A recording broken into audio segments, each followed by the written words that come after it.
اعوذ باللہ من الشیطان الرجیم بسم اللہ الرحمن الرحیم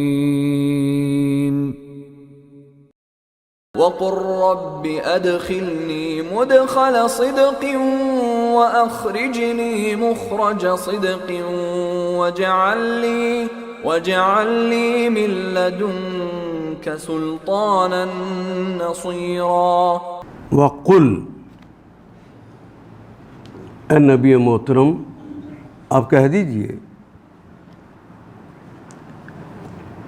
ربی، یہ دعا سکھائی جا رہی ہے محمد رسول اللہ صلی اللہ علیہ وسلم کو ہجرت سے پہلے، اور ہجرت کی ہی بات کرنی ہے تو ہجرت سے پہلے دعا سکھائی جا رہی ہے۔ اور حالات کیا ہیں؟ ادھر صہیب رومی کو مارا جا رہا ہے، ادھر بلال بن رباح کو مارا جا رہا ہے، ادھر امیہ بن خلف حضرت بلال کو کوڑوں پہ مار رہا ہے، ان کے سینے پہ اس نے بھاری سیل رکھی ہوئی ہے، حضور کو گالیاں دے رہے ہیں، حضور کو پاگل دیوانہ کہہ رہے ہیں۔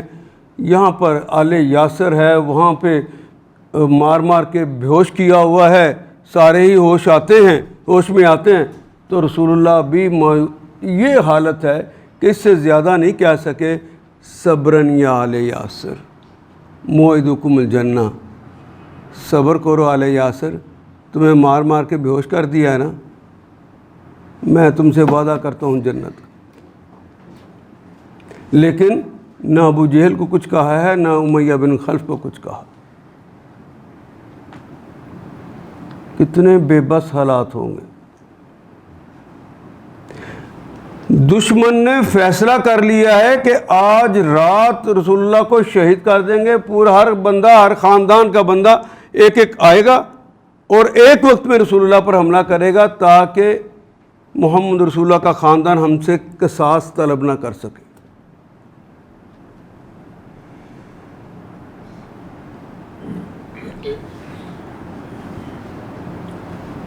کچھ لوگ حبشہ جا چکے ہیں، کچھ مدینہ بس چکے ہیں، اور محمد رسول اللہ اور غریب فقراء بیچارے صحابہ وہ ہجرت ابھی نہیں کر سکے۔ اللہ کا حکم ہوتا تو یہ بھی ہجرت کر جاتے، لیکن ابھی ہجرت نہیں ہوئی۔ لیکن ہجرت سے پہلے ایک دعا سکھائی جا رہی ہے بے بسی کا زمانہ۔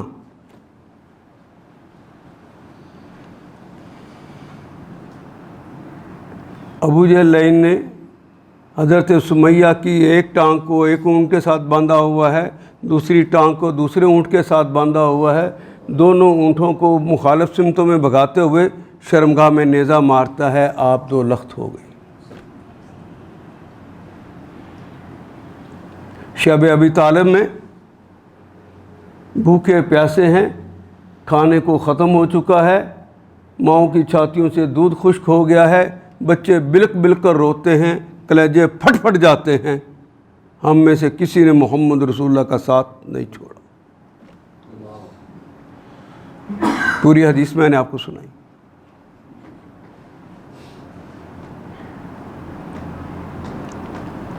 اس موقع پہ دعا کیا سکھائی جا رہی ہے اس پہ غور کریں۔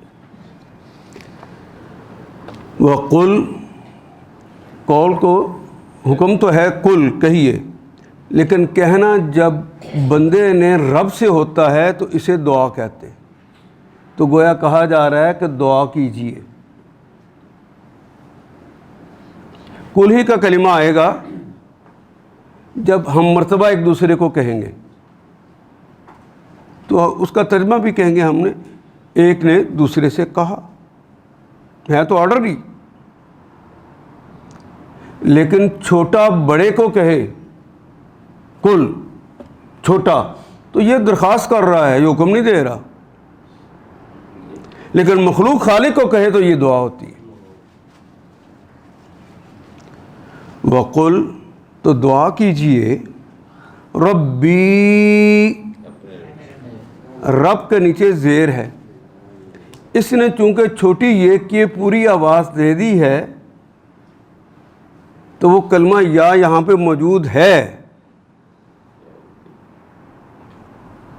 اس لیے اس کی ضرورت نہیں کہ یا با کے نیچے جو زیر ہے اس نے اس کی پوری آواز دے دی ہے. ربی، اے میرے رب. جب رب کو پکارنا ہے تو ٹھیک اپنا کہہ کر پکارنا ہے، میرے رب، ڈر کر نہیں. اپنوں کو جس طرح پکارا جاتا ہے اس طرح پکارنا ہے، اور کوئی اپنا ایسا پکار کا جواب دیتا ہی نہیں ہے جس طرح وہ دے دیتے ہیں. تو اپنائیت بڑھ جانی چاہیے کہ کم ہو جانی چاہیے؟ دعاؤں کے اندر اخلاص بڑھتا ہے، اور جتنا جتنا اخلاص بڑھتا جاتا ہے اثر بھی اتنا ہی بڑھتا جاتا ہے. اللہ جل شانہ سے جب مانگے تو شک کی بنیاد پر نہ مانگیں، یقین کی بنیاد پر مانگیں کہ سب کچھ تو اس کے دسترس میں ہے، تو میں تو بندہ غریب فقیر اس کے حضور آ کے درخواست کر رہا ہوں تو مجھے تو یقیناً دے گا. ہاں یہ دیکھ لیجئے کہ وہ کام تو نہیں آپ کر رہے جن کی وجہ سے یہ دعائیں اوپر جاتی ہی نہ ہوں. وہ دیکھنا آپ کا کام ہے، وہ تو آپ کی کمی ہوگی، ادھر کوئی کمی نہیں ہے. وہ مستجیب الدعوات ہے، وہ تو دعاؤں کو سن کے خوش ہوتا ہے، وہ تو عطا کر کے خوش ہوتا ہے.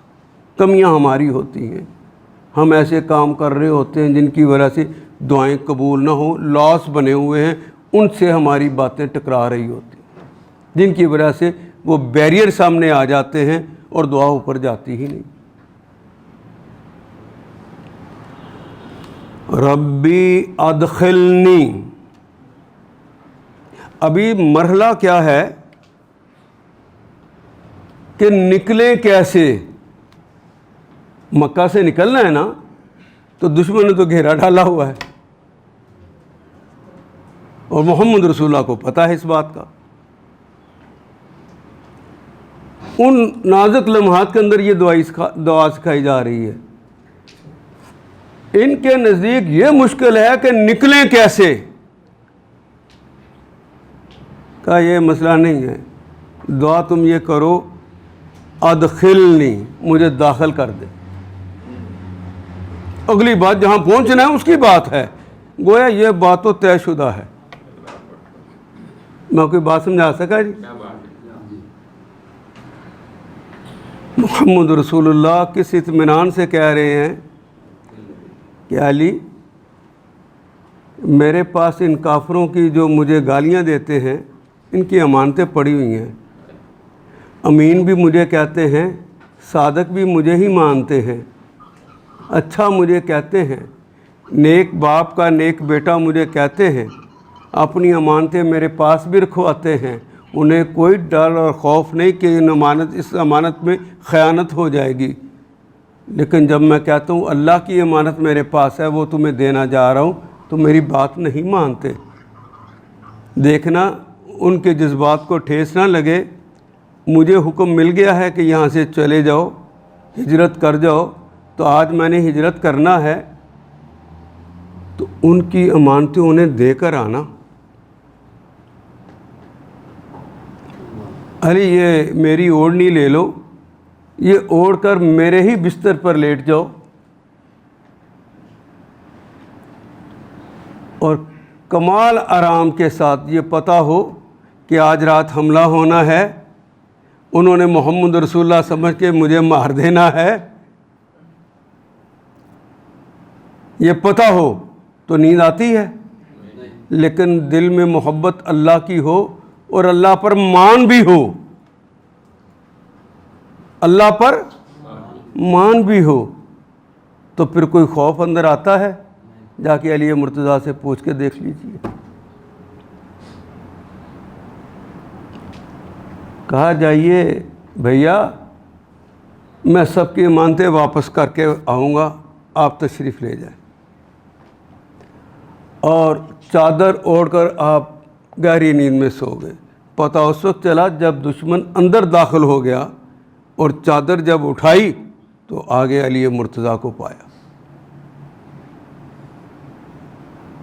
محمد کہاں گئے؟ دیکھیں باہر نکلنے کی بات ہی نہیں ہے، پہلے بات ہے آگے داخل ہونے کی۔ سمجھانے والے نے سمجھایا یہ تمہارے پیچھے آدمی بھیجیں گے، تم الٹی سمت تھوڑا چل لو،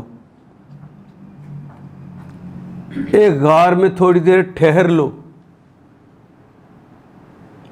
دشمن تو چاروں طرف 100 اونٹ ملیں گے، اس کے لالچ میں بھاگا ہوا ہے، تمہیں گھبرانے کی کیا ضرورت، تم میری حفاظت میں ہو، ڈپریس ہونے کی ضرورت ہے؟ یہی میں کہہ رہا ہوں، نہیں ہونا۔ یہ آدمی ہوتا ہی اس وقت ہے جب اسے یقین نہیں ہوتا کہ اللہ میرے ساتھ ہے۔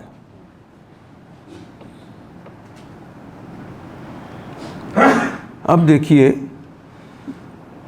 کہ دشمن تو قتل کرنے کے لیے زندہ یا مردہ ہر حالت میں لے کر جانا ہے، 100 اونٹ ملنے ہیں، وہ تو پھیلا ہوا ہے۔ جس غار میں آپ کو ٹھہرایا جا رہا ہے، دفاعی نظام، ٹیکنالوجی، دفاعی نظام کس سے بنوایا جا رہا ہے؟ مکڑی سے، عنکبوت، اور اس کا تذکرہ قیامت تک ہوتا رہے گا۔ ایک سورت کا نام رکھ دیا گیا۔ مکڑی نے جالا تن دیا، دنیا میں اس سے زیادہ کوئی کمزور اور ڈیفنس ہو سکتا ہے؟ لیکن رب کا یہ ڈیفنس، اس کو دشمن توڑ سکے؟ ایک فاختہ کو بھی کہا کہ یہاں انڈے دے دو،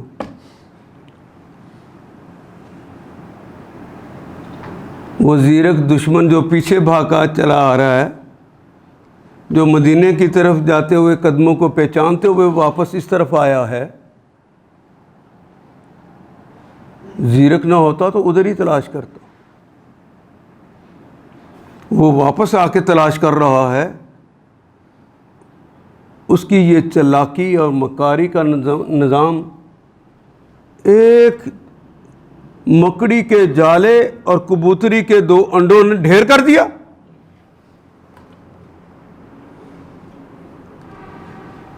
جانثار ساتھی ابو بکر ساتھ ہیں تو کہہ رہے ہیں آقا وہ تو پہنچ گئے، وہ تو پہنچ گئے، ان کے پاؤں نظر آ رہے ہیں، ذرا آگے بڑھیں گے تو یہ ہمیں دیکھ لیں گے۔ کیا فرمایا ہے؟ لا تحزن ان اللہ،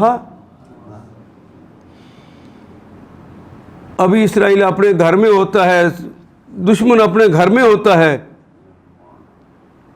پیٹ ہمارا خراب ہو جاتا ہے، پتہ نہیں کیا ہو جائے گا۔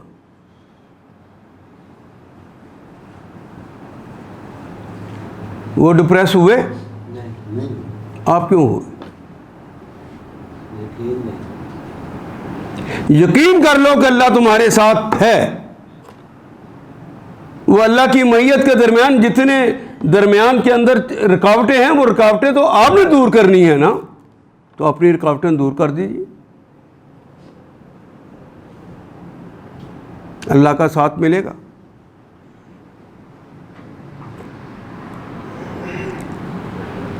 وَقُلْ، کہہ دیجئے اے رسول اس کی تو پرواہ نہ کر کے تو نکلے گا کیسے،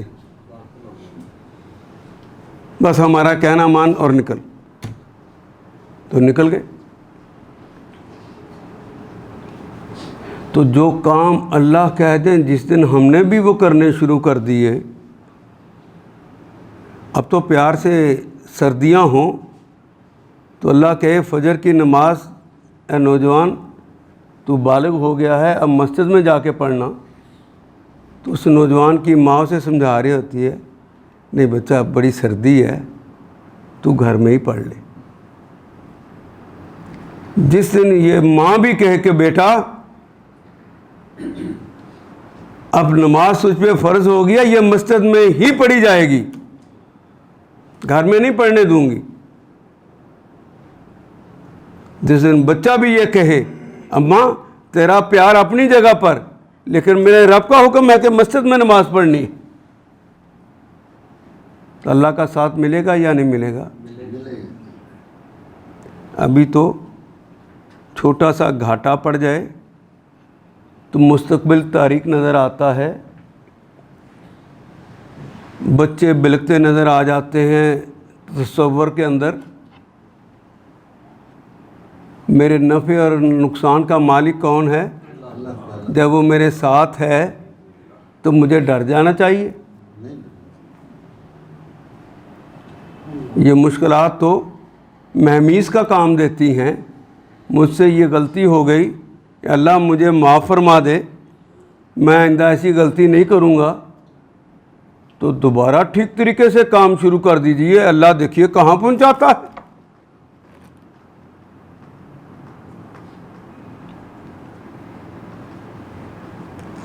پوری دنیا میں آپ بھی ایسا کرتے ہیں، دنیا کے معاملات میں ڈپریس نہیں ہوتے. روز سڑک پہ ایکسیڈنٹ ہوتے ہیں، کاریں ٹوٹ جاتی ہیں، بندے مر جاتے ہیں، کبھی کار لینی چھوڑی؟ سوچئے تو ذرا. دشمن آپ کو اپنے قبضے میں لے کر ذہنیت کو غلامانہ بناتا ہے، یہی اس کی کامیابی ہے. پہلے زمانوں میں وہ حملہ کر کے دوسرے ملکوں پہ قبضہ کر کے اس کی ساری معیشت کو چھین کر لے جاتے تھے، پھر بدنام ہوتے تھے، طاقت بھی لگتی تھی، بندے بھی مرتے تھے.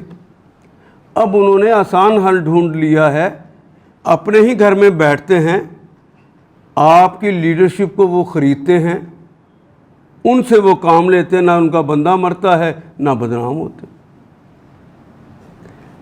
خریدا کون گیا؟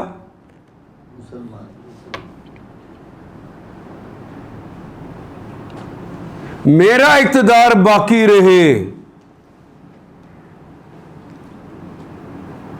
یہ 79 کی بات ہے، اس کے بعد کی. اسرائیل نے ایک نقشہ چھاپا، وہ جو سانپ کی طرح کا ہے، تبوک تک جاتا ہے. وہ ان کا دعویٰ ہے کہ تبوک تک کا علاقہ ہماری سلطنت ہے. تو میں نے ایک عرب اسکالر سے پوچھا کہ اگر اسرائیل نے اپنے اس نقشے میں رنگ بھرنے کے لیے عملی جدوجہد شروع کر دی تو تم کیا کرو گے؟ حرم میں بیٹھے ہوئے ایک لمحہ نہیں اس نے لگایا، کہا واللہ امریکہ لا تسامح، خدا کی قسم امریکہ اس کو اجازت ہی نہیں دے گا. بھروسہ کس پر ہے؟ یہ بھروسہ اللہ پہ تو کر کے دیکھو. عراق ایران جنگ کے اندر کویت اور سعودی عرب نے عراق کی حمایت کی تھی؟ سوچ کے بتائیں. سعودی عرب اور کویت نے عراق کی حمایت کی تھی، ایران کی مخالفت کی تھی. کروڑوں نہیں خربوں کا اسلحہ اور جاسوسی کا پورا نظام قائم کیا تھا. وہ میرا یہ زمانہ اس وقت سعودی عرب کا ہی ہے. تو مہاگنڈے کے کہنے پر یہی جن کی حمایت کی جا رہی تھی، انہی کے علاقے کویت کے اندر پھر وہ عراق داخل ہو گیا، لوٹ مار کی، استیں لوٹی. اب اس نے رخ کیا سعودی عرب کی طرف. اس نے رخ کیا، جو ہی اس نے رخ سعودی عرب کی طرف کیا تو ہم نے مہاگنڈے جس نے اس گنڈے کو بھیجا ہوا تھا سعودی عرب میں اس پہ امیدیں لگا لی اور اس سے کہا کہ آ کے ہمیں بچاؤ. اس دن سے امریکن فوجیں اب سعودی عرب میں ہیں اور وہاں کے نیک لوگ اچھے لوگ کوشش کرتے ہیں کہ یہ لوگ یہاں سے نکل جائیں. نکلیں گے آپ؟ اگر آپ سمجھتے ہیں وہاں کوئی آزاد حکومت قائم کر رہی ہے تو احمقوں کی جنت میں رہتے ہیں. اس وقت تو صورتحال یہ ہے کہ پہلے سعودی وزیر تیل کی قیمت کا اناؤنس کرتا تھا, پوری دنیا کے لوگ سامنے کھڑے ہوتے تھے کہ آج کیا یہ اناؤنس کر دے گا. ذکی یمانی کا نام سنا ہوگا آپ نے, ذکی یمانی اناؤنس کیا کرتے تھے. اب کسی ذکی یمانی کا نام سنا ہے؟ اب تو ارامکو کرتی ہے. ارامکو تو امریکہ کا دارہ ہے.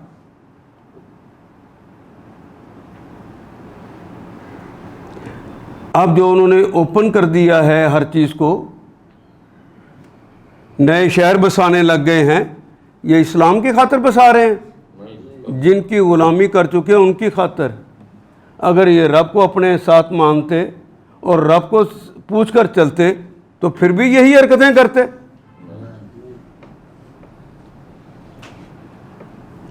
میرے ملک میں ہو یا جہاں اسلام کا مرکز ہے وہ ملک ہو, بات ایک ہی ہے.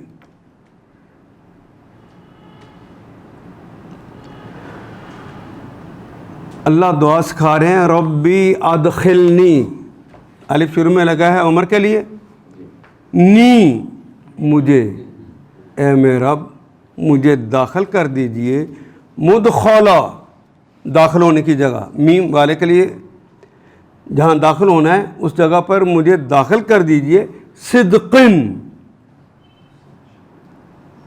سچائی کے ساتھ وہاں مجھے داخل کر دیجیے.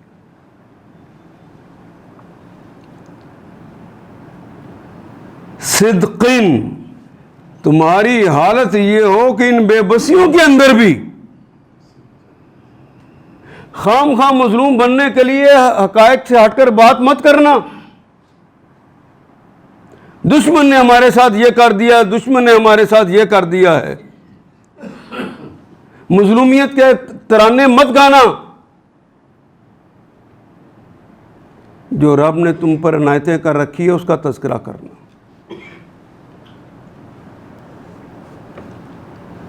رب نے اپنا نظام دے رکھا ہے تو یہاں سے داخل ہونا تو رب کے حکم سے داخل ہونا, جس طرح رب نے کہا ہے ایسے ہی کرنا. ہاں مسجد بنانی ہے, مسجد اللہ کا گھر ہے, دنیا میں بہترین جگہ وہ ہوتی ہے جہاں مسجد بن جائے, لیکن دیکھنا مسجد کے لیے پیسے دیے بغیر جگہ نہ لینا. وہ 2 یتیم بچوں کی ہے, پہلے ان کو قیمت دے دینا پھر اس کو خریدنا. میں کوئی بات سمجھا سکا؟ صدقن, پورے رستے میں کوئی جعلی کہانی, کوئی افسانہ نہ ہو. سچائیوں کے ساتھ ہی جانا جو ہم نے تمہیں تعلیمات دے رکھی ہیں. اگر آج اہل مدینہ نے تمہارے لیے دل کھولے ہیں, وہ تمہارے لیے نہیں کھولے ہوئے. ہم نے 2 انگلیوں کے درمیان ان کے دل تھے, وہاں انگلی پھیر دی اور ان کے دل تمہارے لیے کھل گئے. ورنہ اب ذرا سوچئے, محمد رسول اللہ ہی تو ہیں جو ڈائریکٹ مکہ میں دعوت دے رہے ہیں تو چند لوگ مسلمان ہوتے ہیں, اور محمد رسول اللہ کا غلام جاتا ہے تو مدینہ کی کایا پلٹ جاتی ہے. کیا ان کی دعوت محمد رسول اللہ سے عمدہ تھی؟ نہیں. وہاں بھی اگر ہم نے نہیں بدلا تو اپنی مرضی سے نہیں بدلا, اور یہاں لوگوں کے دل بدل دیے ہیں, اپنی انگلیوں کو ہلا دیا ہے تو اپنی مرضی سے کیا ہے. دنیا کے اندر ہم کام کرتے ہیں اور آج بھی ہم سمجھتے ہیں اندر کے ہارے ہوئے لوگ امریکہ کام کرتا ہے. پورے یقین اور اطمینان کے ساتھ آپ مانتے ہیں رازق کون ہے؟ رازق کون ہے؟ ہم کہتے ہیں کہ میں پھیرا ایک ہرن کا لگا لوں گا تو وارے نیارے ہو جائیں گے، میں 2 نمبر کا کام کر لوں گا وارے نیارے ہو جائیں گے۔ رازق کو پکارا ہے کہ اپنے ذہن کی گندگی سے کام لیا ہے۔ رب کو پکارتے تو رب جو رزاق ہے، رازق نہیں، جو رزاق ہے، درمیان والے کلمے میں ارشاد آ جائے تو ہم نے پڑھا تھا کہ اس میں معنی کے اندر قوت بہت بڑھ جاتی ہے، وہ مبالغے کی حد تک رزق دینے والا ہے، جو اس کو گالیاں دے اس کو بھی رزق دیتا ہے، جو اس کے خلاف پلاننگیں کرے اس کو بھی رزق دیتا ہے۔ تو میں اس کا کلمہ پڑھوں تو مجھے رزق نہیں دے گا؟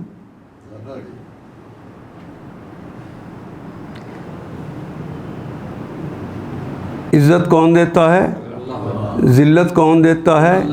اقتدار کون دیتا ہے؟ اقتدار کون چھینتا ہے؟ تو اپنے دل سے پوچھئے، کہتے نہیں امریکہ جس کو چاہتا ہے اقتدار دیتا ہے؟ کہاں ہے دل میں ہمارے میں اللہ؟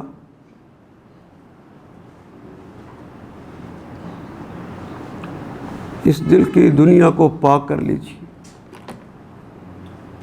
سچائی کے علاوہ کوئی چیز ہی نہیں ہے جو پاک کرے، حق کے علاوہ کوئی چیز ہی نہیں ہے جو پاک کرے۔ دل کے اندر اس کی قوت کے علاوہ کسی قوت کو نہ مانیے۔ زبان سے جب کہتے ہو اللہ اکبر تو حقیقت میں سب سے بڑا پھر کون ہے؟ تو اس سے بڑا بھی کوئی ہو سکتا ہے، تو پھر ڈرنے کی کیا ضرورت؟ تو سچ کہیے، محلے کے گنڈے سے ڈرتے ہیں یا نہیں؟ مقابلہ میں دیکھے کر کیا رہے ہیں، کہتے ہیں اللہ اکبر تو ڈرتے ہیں محلے کے گنڈے سے ہیں، پٹواری سے ڈرتے ہیں، تھانے دار سے ڈرتے ہیں، ڈی سی سے ڈرتے ہیں، صاحب اقتدار سے ڈرتے ہیں، امیڈیٹ باس سے ڈرتے ہیں۔ اور وہ غلط حرکتیں کرتے ہیں، وہ آپ کو جاسوس بناتا ہے، اپنے ساتھیوں کی جاسوسی کر کے مجھے بتاؤ، اور آپ یہ گندا کام کرتے ہیں۔ پھر لیگ پولنگ کر کے آدمی اقتدار کے اعلیٰ مقام پہ پہنچ جاتا ہے، سروسز کے اندر اعلیٰ مقام حاصل کر لیتا ہے۔ ہم کرتے ہیں یا نہیں کرتے؟ سوچئے تو ذرا۔ باہر کی دنیا کو ٹھیک کرنے کی ضرورت نہیں ہے، آپ اپنے اندر کی دنیا کو ٹھیک کر لیجئے، باہر کی دنیا میرا رب ٹھیک کر دے گا۔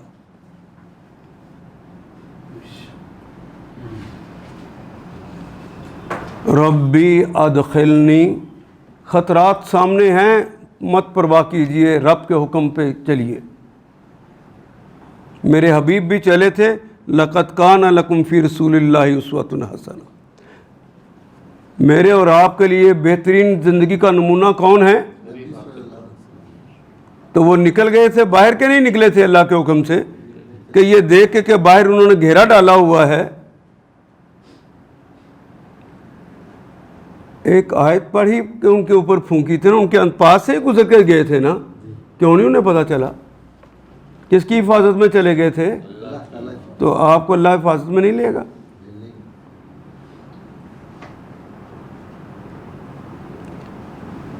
ان کو سمجھ تھی ان اللہ مع الصابرین۔ اچھا، یہاں پر بھی میں یہ جملہ کہوں کہ یہ صبر کے حوالے سے بھی، جب کسی کی بات کو سمجھ نہ ہو تو اس موضوع سے متعلق ساری چیزوں کو اکٹھا نہیں کریں گے تو بات سمجھ آئے گی؟ استعینوا بالصبر والصلاۃ، مجھ سے مدد طلب کرو، مجھ سے مدد طلب کرو، استعینوا بالصبر، صبر کے ساتھ، والصلاۃ، اور نماز کے ساتھ۔ خطرہ آئے تو ہمیں تو نماز ہی بھولی ہوتی ہے۔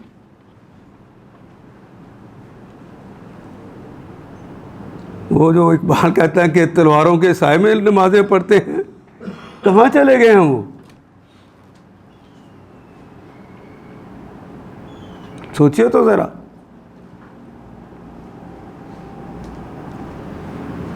طالب علم کو خطرہ ہو، صبح امتحان بھی ہو، اس امتحان کا ہی خطرہ ہو تو اس کو زیادہ محنت کر کے اچھے اطمینان کے ساتھ پڑھنا چاہیے نا.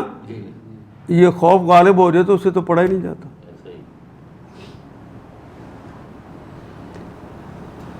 اگر اسے پتہ ہو کہ اللہ محنتوں کو ضائع نہیں کرتا، میں محنت کرتا ہوں، اللہ میری مدد فرمائے گا، میں تو اس قابل نہیں، مدد تو میرے رب نے کرنی ہے، اس کا حکم ہے محنت کر، تو میں تو محنت کرنے کا مکلف ہوں، محنت میں نے کر لی تو خوف آئے گا؟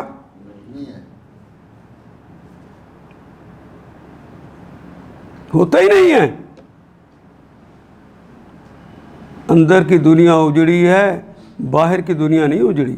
ابھی آپ کو اللہ نے پاکستان دے رکھا ہے. بے شمار اسلامی ریاستیں اس وقت بھی موجود ہیں، ان کے اندر بہترین دماغ موجود ہیں. جن حکومتوں نے ان سے کام لینا تھا وہ حکومتیں موجود نہیں.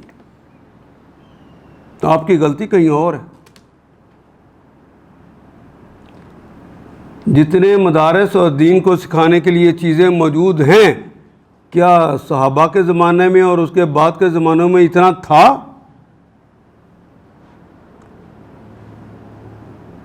جتنی یونیورسٹیاں صرف لاہور میں ہیں اتنی تو پوری مملکت میں نہیں تھیں. تو علم تھا نا، ترقی تھی نا. اس زمانے کی سپریم پاور، اس زمانے کا روس، امریکہ، فرانس ان کے قدموں میں تھا یا نہیں تھا؟ 3.5 بر اعظموں پہ حکومت نہیں کی.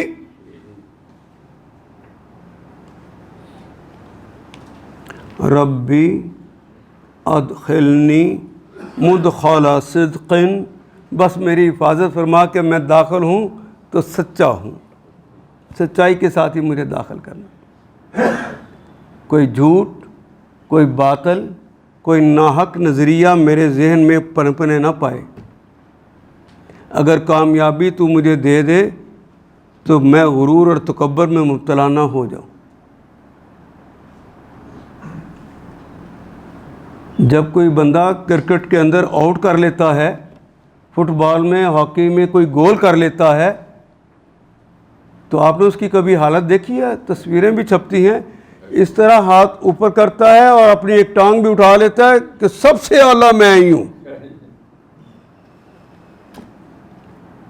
اور یہ بھی منظر آپ نے دیکھا ہوگا، ہاکی کے نوجوان گول کرتے تھے تو ڈائریکٹ سجدے میں گرتے تھے.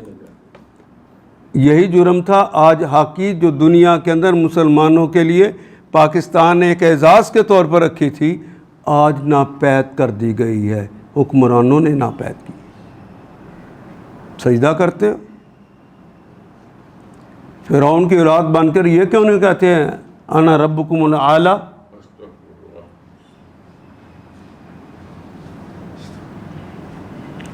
خود بخود ہاکی غائب نہیں ہوئی، کی گئی ہے.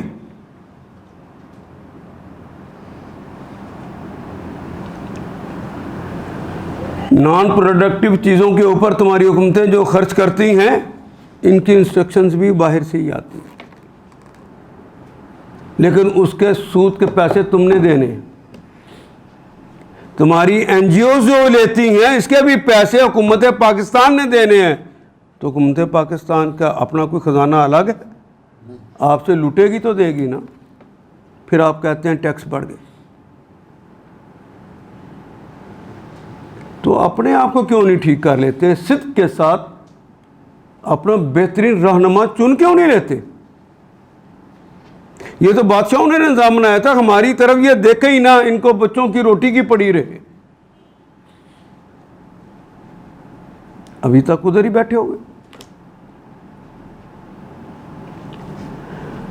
ربی ادخلنی مدخل صدق واخرجنی، پھر کہا ہے مخرج صدق، مجھے نکال بھی تو سچائی کے ساتھ، حق کے ساتھ، کوئی ناحق بات میرے ساتھ ملوث نہ ہو. اگر ان کی امانتیں لے کر چلے آتے تو ناحق ہو جاتا. اب دینے کا موقع نہیں ہے تو اپنے چچا زاد کو وہاں پہ لٹا دیا ہے. تم یہاں لیٹو اور یہ مانتے واپس کر آنا، میں حق کے ساتھ جانا چاہتا ہوں۔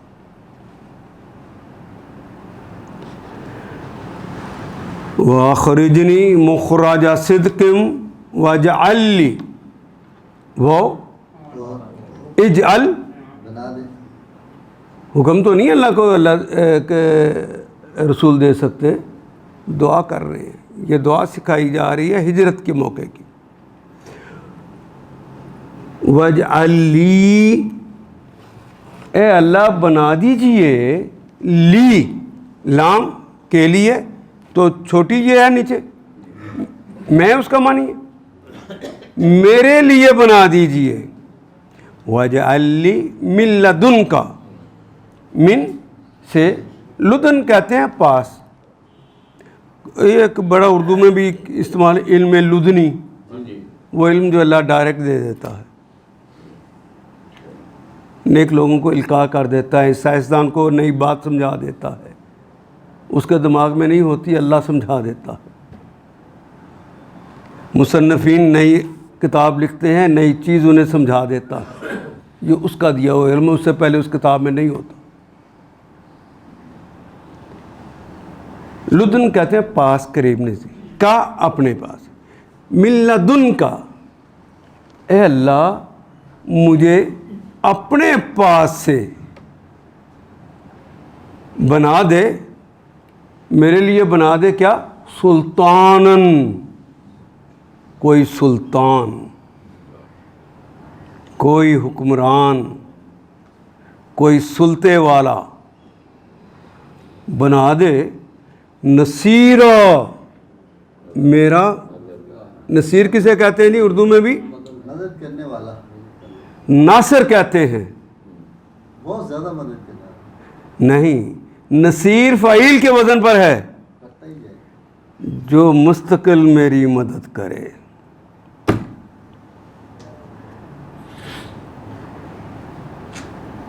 پھر اللہ جل شانہ نے مدینہ منورہ میں ایسے ساتھی بنا دیے، بالکل بنا،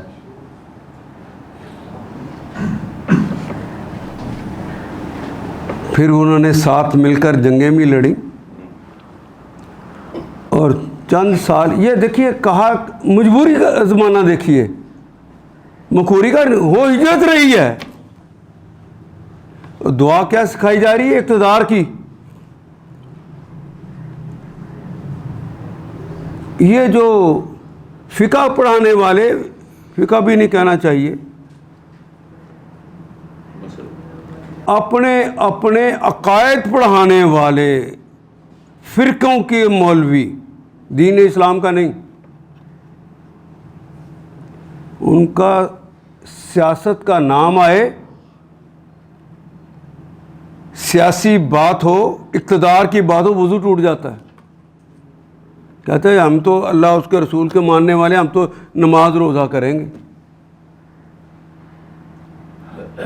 اللہ کے رسول سے بڑھ کر بھی کوئی اللہ والا ہو سکتا ہے جی؟ نہیں، اور اللہ کی موجودگی میں کیا کہہ رہے ہیں؟ واجعل لی، اے اللہ میرے لیے بنا دے، من لدن کا، اپنی جناب سے، سلطانن، کسی اقتدار کو، نصیرا، میرا مدد کر۔ یہ اللہ کا بنایا ہوا نظام ہے، ہم اس کو پہلے توڑتے ہیں، اپنی مشاورت سے اپنا امیر بنا لو، ہر گلی کے اندر، ہر مسجد کے اندر سکھایا نہیں جاتا کہ نماز تو تم نے میری ہی پڑھنی ہے، لیکن میری نماز اکیلے مت پڑھنا، ایک امام پہلے چنو، وہ جو تم میں سے ہی ہو۔ چنتے ہیں یا نہیں چنتے؟ روز پریکٹس کرتے ہو، تمہاری عبادت یہ کلمات پڑھنے کا نام تو نہیں ہے، آپ نے تسبیحات رکوع کے اندر کرنی تھی، ابھی آپ کی مکمل نہیں ہوئی، 3 دفعہ آپ نہیں کہہ سکے، امام کی تسبیحات مکمل ہوگی، انہوں نے کہہ دیا اللہ اکبر، اب اگلے تسبیحات مکمل کرنے نہ بیٹھو، امام کی اطاعت کرو، ورنہ تمہاری نماز ہی نہیں ہوگی۔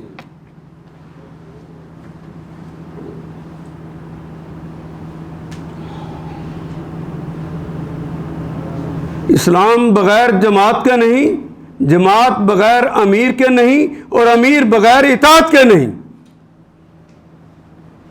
یہ نظام ہم اپنی مسجد کے اندر کرتے ہیں یا نہیں کرتے؟ تو عمل کی دنیا میں کرتے ہوئے مسلمان بادشاہوں نے اندر سے اتنا گندا کر دیا، وہ کہتے ہیں سیاست کرنا مولوی کا کام نہیں ہے، سیاست کرنا ہمارا کام۔ تم کہاں سے لے آئے اس بات کو؟ یہاں تو محمد رسول اللہ بھی کہہ رہے ہیں کہ اقتدار کے ساتھ میری مدد فرما۔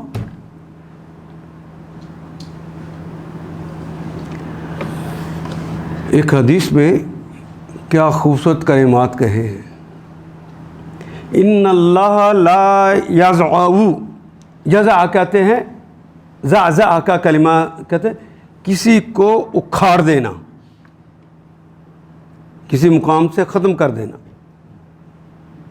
اس کا سد باب کر دینا، اس کے پاؤں اکھیڑ دینا۔ ان اللہ لا یزعو، اللہ تعالیٰ کسی کے قدموں کو نہیں اکھاڑتا، اسے نیست و نابود نہیں کرتا۔ ان اللہ یزعو، لام جہاں یقیناً کہ یقیناً اکھاڑ دیتا ہے، بالسلطان، سلطان کے ساتھ، ما لا یزعو، ما جو لا نہیں، یزعو جس کو نہیں اکھاڑتا، بالقرآن۔ کچھ لوگ اس طرح کے ہوتے ہیں، قرآن حکیم کی آیات ان کو پڑھ پڑھ کر بھی سناؤ جہالت کی بات کرتے ہیں۔ ان کا علاج اللہ نے اقتدار کے ذریعے ہی رکھا ہوا ہے۔ میں کوئی بات سمجھا سکا؟ سنیے سنیے سنیے، کیا آپ سمجھتے ہیں کہ پاکستان کے چور کو پتہ نہیں ہے کہ چوری ایک جرم ہے؟ کیا پاکستان کے چور کو پتہ نہیں ہے کہ اس سے ہاتھ کاٹ دینے کی سزا دی ہوئی ہے اللہ نے؟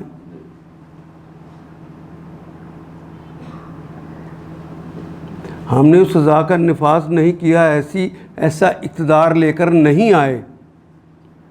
اب اس کو کوئی روک سکتا ہے اب چوری کرنے سے؟ کرتا ہے یا نہیں کرتا؟ اور کتنا کرتا ہے وہ بھی میں کہہ دوں، جتنی اس کی استطاعت ہے۔ وہ وزیر اعظم ہے تو اتنا چور، وہ 10% ہو تو مسٹر 100% بن جاتا ہے پاکستان میں۔ کوئی یاد آیا کہ نہیں؟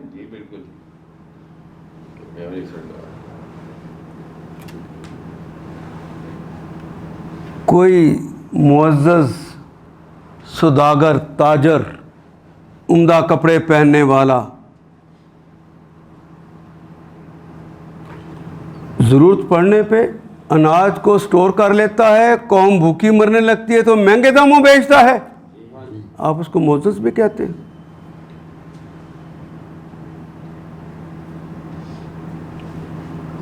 وہ تو اللہ، اس کے رسول اور مومنین کا دشمن تھا۔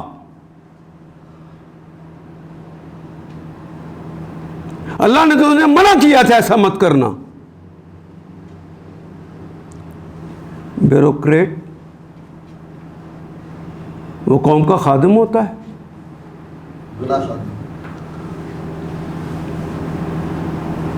ان کے رویے میں کبھی اپنی خدمت والے کلمات دیکھے ہیں؟ کبھی بیوروکریٹ کو امت کے لیے کام کرتے ہوئے دیکھا ہے؟ چھوڑیے ایک بندہ، وہ میں اس کی بھی بات نہیں کرتا، ڈاکٹرز، یہ تو خدمت کے کام کرتے ہیں نا، میرے سامنے بیٹھے ہوئے ہیں۔ سلیم صاحب، آپ اس فیلڈ کو اچھی طرح جانتے ہیں، جس اچھے ڈاکٹر کو فارماسوٹیکل والے باہر کا دورہ کروا دیں، چھٹیوں میں بچوں کو سیر کروا دیں، وہ گاڑی دے دیں، اس کو 4 ٹکے پہنچا دیں، وہ دوائی جو ہے کس کی لکھتا ہے؟ وہ کمپنی اچھی ہوتی تو اس کی دوائی ویسے بکتی، نہیں اچھی تھی تو اس نے برائب کیا ایک ڈاکٹر کو، اور ڈاکٹر جو قوم کا خادم تھا رہا، وہ بیوروکریٹ رہا، وہ سیاستدان رہا، اس لیے کہ ووٹ دیتے ہوئے آپ نے یہ سوچا ہی نہیں تھا کہ میں کس کو ووٹ دینے لگا ہوں، وہ امین ہے، وہ صادق ہے، سوچا ہی نہیں تھا۔ ہماری ہمسائیگی میں مجھے ایک ڈاکٹر نے بتایا کہ تہران کے ایک ہاسپٹل میں سارے ہی ڈاکٹر مختلف جنسیہ کے مختلف ممالک کے لوگ آئے ہوتے ہیں، ڈاکٹرز کام کر رہے ہوتے ہیں، کہ کوئی ایک ڈاکٹر یا ایک ملازم ایسا نہیں جو دیر سے آتا ہو اور کام پوری قوت سے نہ کرتا ہو۔ تو میں کہا تمہارے اوپر کوئی بڑا افسر حکومت نے، خمینی نے اپنا لگا رکھا ہے؟ کہ نہیں، ایک چوکیدار ہے۔ ان کو یہ پتہ ہے کہ اس کی اطلاع چوکیدار پاسدار کو دے دے گا تو ہماری خیر نہیں ہے۔ منشیات بیچنے والے، ان کو پتہ چل گیا کہ یہ تو کرین پہ لٹکا دیتا ہے، جب تک اگلا بندہ نہیں آتا وہ آدمی لٹکا رہتا ہے۔ کہاں چلے گئے پھر وہ؟ اگر ہمارے ہاں بھی اللہ والا کوئی اس طرح آیا ہوتا تو یہ امت کو لوٹنے والے، چاہے وہ معزز سوداگر ہوں، تاجر ہوں، وہ بیوروکریٹ ہوں، وہ فوج کے افسر ہوں، وہ حکومت کے افسر ہوں، اگر ان کے لیے بھی کرینیں لگ جاتی تو کوئی ایسی حرکت کرتا؟ ذرا سوچئے تو، یہ ساری بیماری ان کی نہیں ہے، ہماری اپنی ہے۔ اس سچے اقتدار کے لیے ہم کوشش کرتے رہنی، اور ہم اپنے آپ کو بڑا اللہ والا سمجھتے ہیں، اور محمد رسول اللہ کہہ رہے ہیں کہ اس بے بسی کے اندر بھی کہ اقتدار کے ساتھ میری مدد کر، یہ ظالم ویسے باز نہیں آئیں گے، میں اقتدار کے ذریعے ان کو ٹھیک کروں گا۔ اور مدینے جا کے سب سے پہلے اقتدار ہی لیا تھا یا کچھ اور کیا تھا؟ نہیں، میرے ساتھ پہلے معاہدہ کرو کہ جو میں حکم دوں گا مجھے حکم کو چیلنج نہیں تم کرو، تم نے میرے حکم کی اطاعت کرنا۔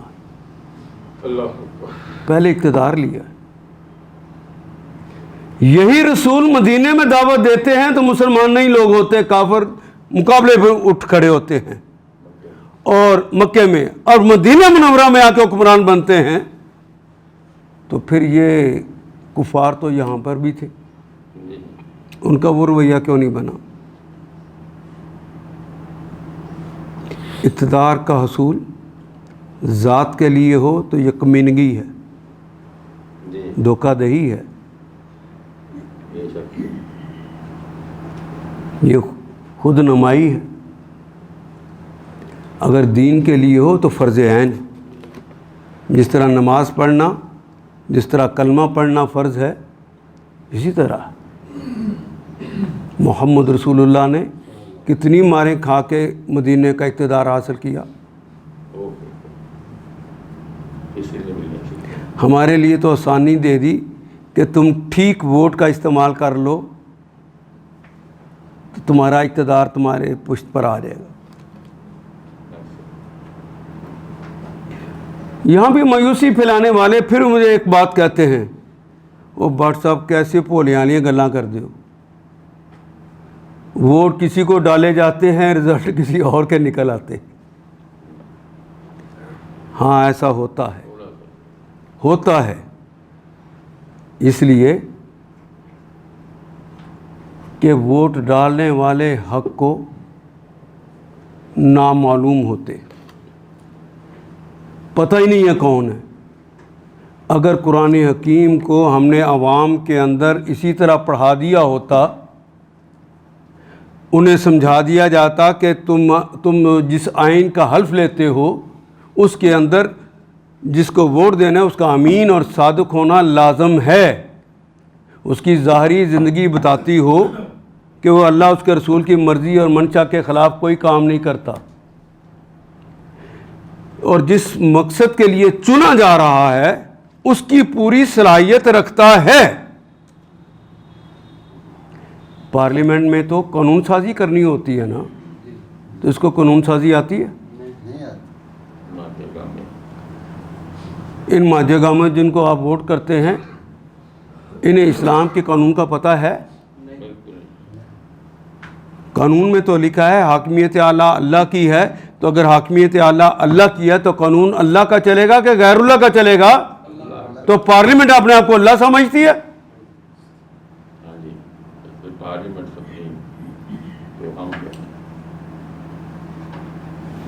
اگر آپ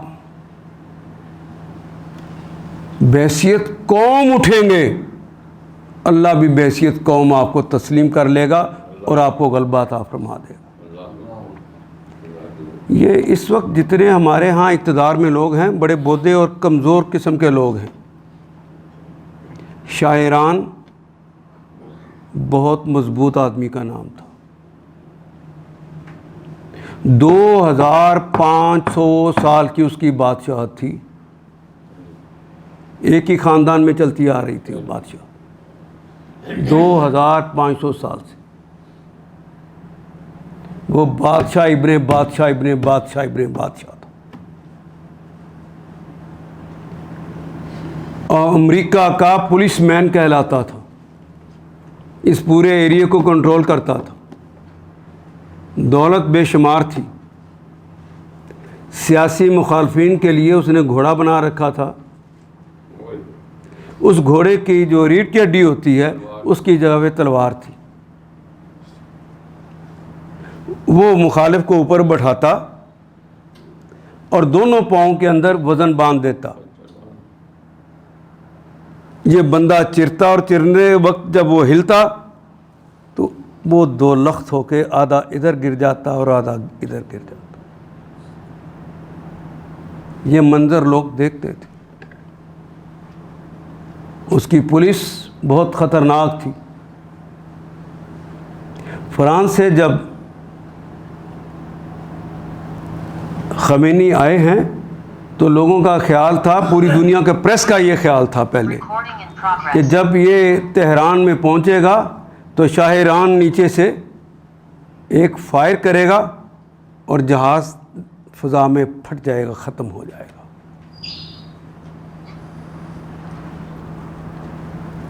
خمینی نے محمد رسول اللہ صلی اللہ علیہ وسلم کے اسوے کو اپنایا۔ آپ مکہ میں داخل ہو رہے ہیں فاتح کی حیثیت سے، اور سر مبارک اونٹنی کا کوہان کے ساتھ لگا ہوا ہے، ایسا ہی ہے۔ خمینی بھی جب جہاز میں بیٹھا ہے تو سجدے میں گر گیا، سر اس وقت اٹھایا جب تہران آ گیا ہے۔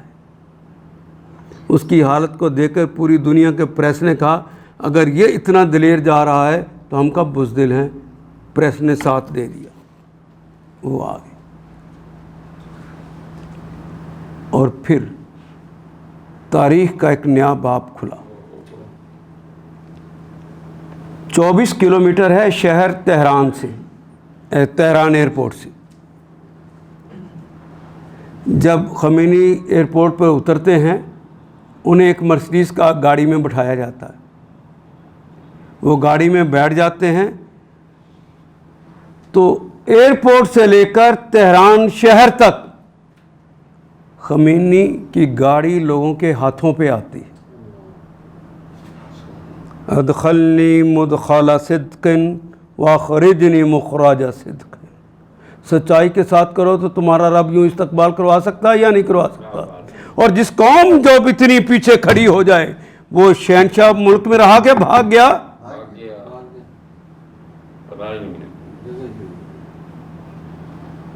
سوچئے سوچئے سوچئے، اگر آپ اپنے دین کے نفاذ کے لیے گھر سے نکل آئیں تو یہ چوہے اپنی بلوں میں بھاگ جائیں گے کہ آپ کا مقابلہ کریں گے؟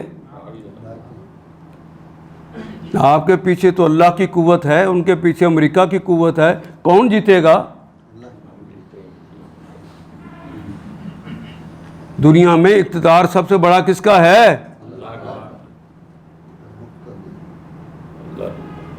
سوچو تو صحیح.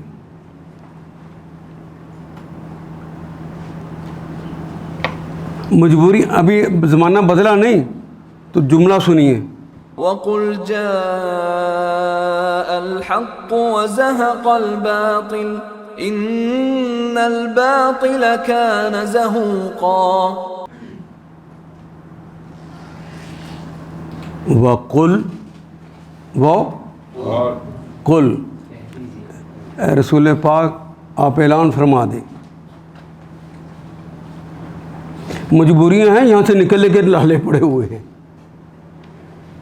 بے بسیاں ہیں, یہاں دین کا کام ہو ہی نہیں سکتا. لوگ مار رہے ہیں, ذہنی بھی تکلیفیں دیتے ہیں, جسمانی بھی تکلیفیں دیتے ہیں, ساتھی کھڑے نہیں ہو پا رہے, کوئی ادھر گرا ہوا ہے, کوئی ادھر گرا ہوا ہے.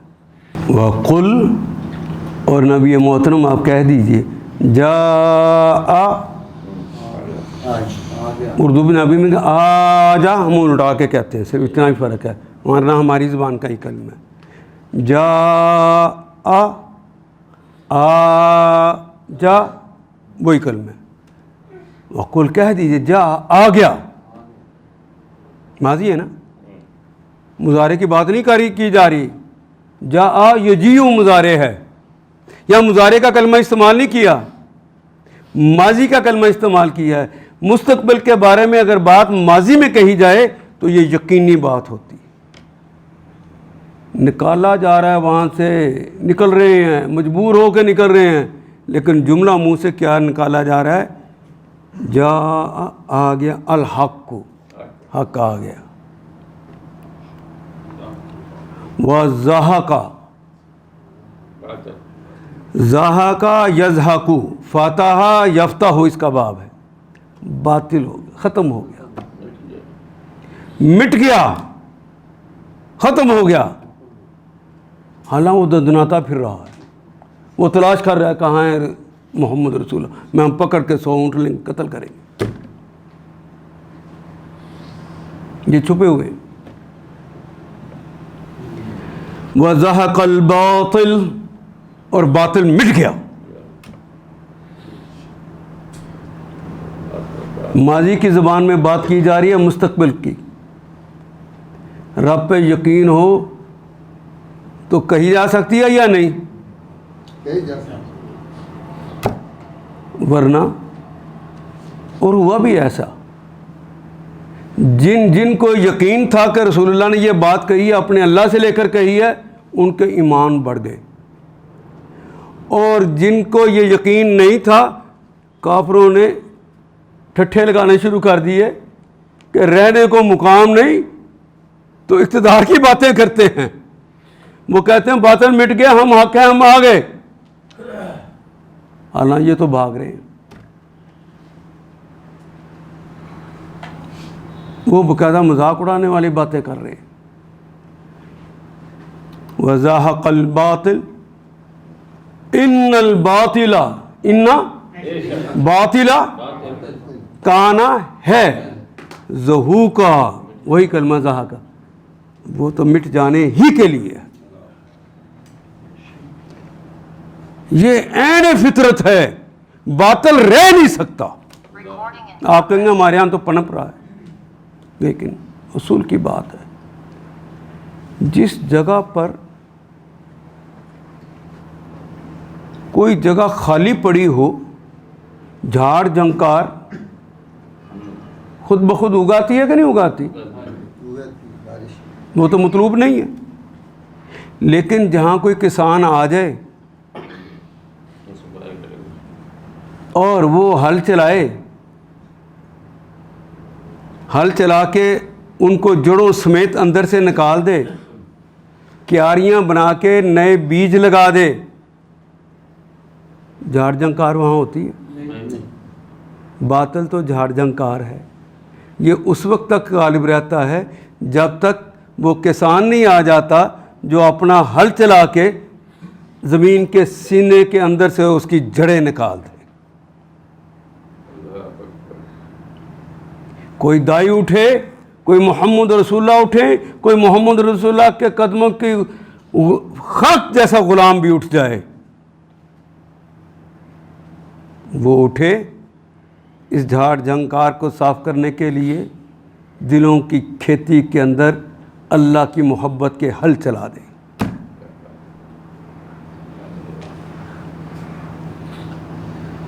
اسے قرآن کے جام پہ لا دے، محمد رسول اللہ کی باتیں اس کے دل کے اندر اتار دے، جس کو قرآن کی زبان میں وَيُزَكِّيهِمْ، انہیں پاک کر دے۔ اس دل میں جھاڑ جھنکار آئے گی؟ یہ صرف باطل اس وقت تک ہوتا ہے جب تک حق والے آ نہیں جاتے۔ آپ کھڑے ہو جائیں تو باطل نہیں رہے گا۔ روز دیکھتے ہیں خضر و پودے اگے ہوتے ہیں، کسان آ جائے وہ اپنا کام شروع کر دے تو رہتے ہیں، تو یہ کیسے رہ جائیں گے؟ تمہاری اساس تو اللہ نے بنائی ہے، باطل کو تو مٹ جانا ہی ہے، وہ تو اللہ نے کہہ دیا تو مٹ جائے گا، ہمیں یقین کیوں نہیں آتا؟ لوگ کہتے ہیں یہ لوگ تو اچھے ہیں، نیک ہیں، قابل ہیں، لیکن ان کو ووٹ دینے کا فائدہ کیا ہے؟ انہوں نے تو ہار ہی جانا ہے۔ جملہ سنا ہے کہ نہیں آپ نے؟ بہت سنا، بہت سنا۔ تمہیں اللہ میاں ہو کہ تمہیں پتہ ہے کہ انہوں نے ہار جانا ہے؟ کتنی دفعہ ایسا ہوا کہ تھوڑوں کو ہم نے بوتوں پہ غالب کر دیا۔ اللہ نے تھوڑوں کو بوتوں پہ غالب کر دیا کہ نہیں؟ اور عمل کی دنیا میں دیکھیے، اپنی تاریخ بھی تو نہیں نا ہم پڑھتے، غلام نہیں پڑھا کرتا، اور جو اپنی تاریخ نہیں پڑھتے اللہ ان کا جغرافیہ بدل دیتا ہے۔ مشرقی پاکستان اب آپ کے ساتھ ہے؟ نہیں، بدل دیا نا جغرافیہ۔ پاکستان میں سب سے زیادہ جس نے ووٹ لیے تھے، جس کا ڈنکا بجتا ہے، جس کی مثالیں دی جاتی ہیں، اس ہستی کا نام ہے جناب ذوالفقار علی بھٹو۔ کاسٹ ووٹوں کا صرف 37% لیا تھا، 63% اس کے خلاف تھے ووٹ۔ جیتا کون؟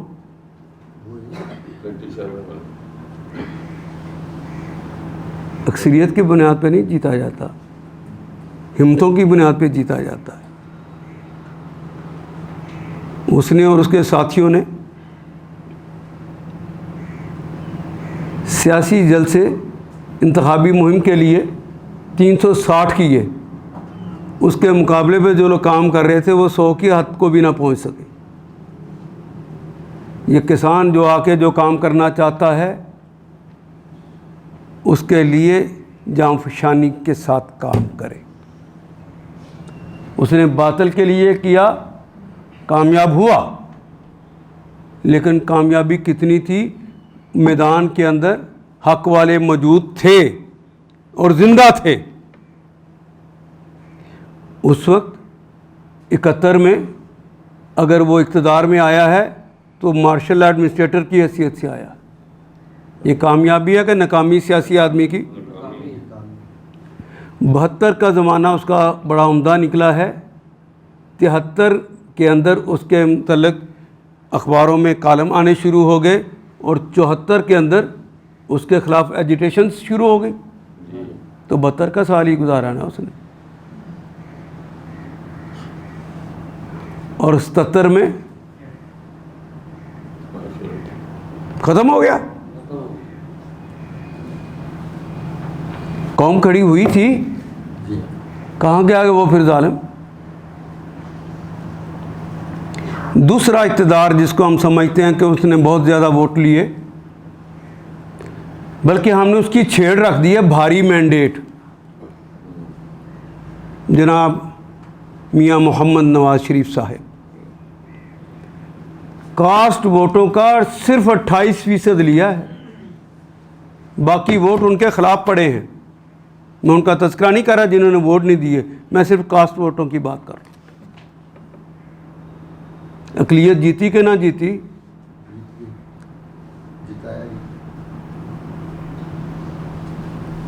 ڈاکٹر صاحب کہتے ہیں اسے جتایا گیا،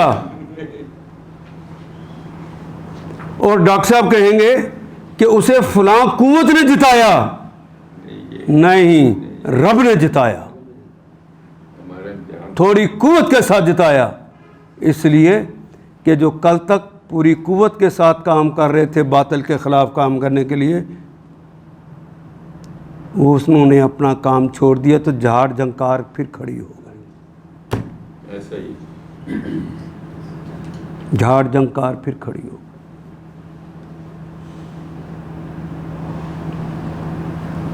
اور جب کسان اتر آئے اور ہل چلا دے تو کبھی نہیں کسی نے دیکھا کہ وہاں جھاڑ جھنکار ہو، پھر تو کبھی کبھار کوئی ایک آدھا پودا خود بخود اگنے والا سر نکال ہی لے تو اس کے لیے وہ ہل نہیں چلاتا، وہ اس طرح پکڑتا ہے تو آرام سے اسے باہر نکالتا ہے، کوئی زمین نرم کی ہوتی ہے۔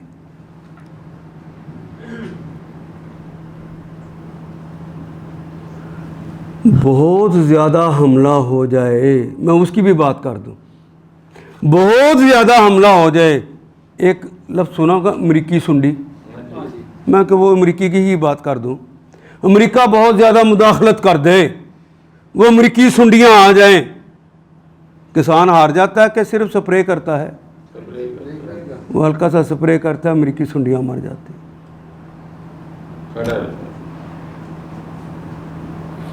میں کوئی بات سمجھا سکا جی؟ اللہ کرے کہ یہ بات سمجھ آ جائے۔ یہیں سے میں انشاءاللہ اگلی دفعہ پڑھوں گا۔ یہ بے بسیوں کا زمانہ ہے، ابھی یہاں وہ مکہ میں ہی ہیں، اس وقت یہ جملے کہے جا رہے ہیں۔ ہمارے پاس ابھی بڑی طاقت ہے، ہم اتنے بے بس نہیں ہیں۔ اگر ہم کھڑے ہو جائیں اور کسان بن جائیں کہ جھاڑ جھنکار نہیں ہوگی تو رہ جائے گی۔ قرآن کی مجلسیں یوں لگ جائیں، آپ سیکھ کر اپنے اپنے محلے میں بیٹھ جائیں، اللہ کا نام لے کے لوگوں کو دعوت دینے لگ جائیں، جھاڑ جھنکار رہ جائے گی؟ کسان نے اپنا کام شروع کر دیا۔ یہ صرف اتنی دیر تک ہیں، یہ کمزور ڈانڈے اس وقت تک کھڑے ہیں جب تک میں اور آپ میدان میں اترتے نہیں۔ ابھی بھی اچھے لوگ کہتے ہیں اچھا بٹ صاحب آپ درس دیتے ہیں، یہ بھی بڑی بات ہے، ہم اکٹھے آپ سے سن لیں گے۔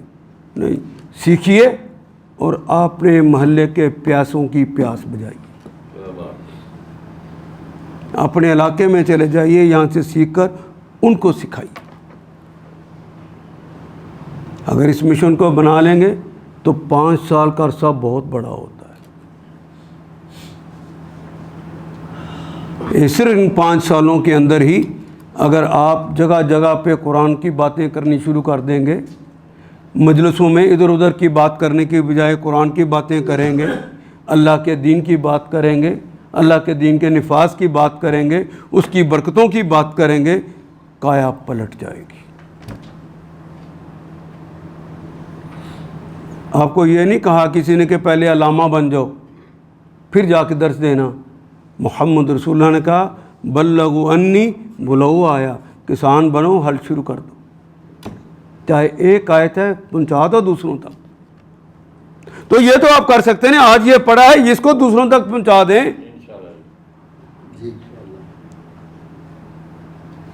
باطل مٹ جائے گا۔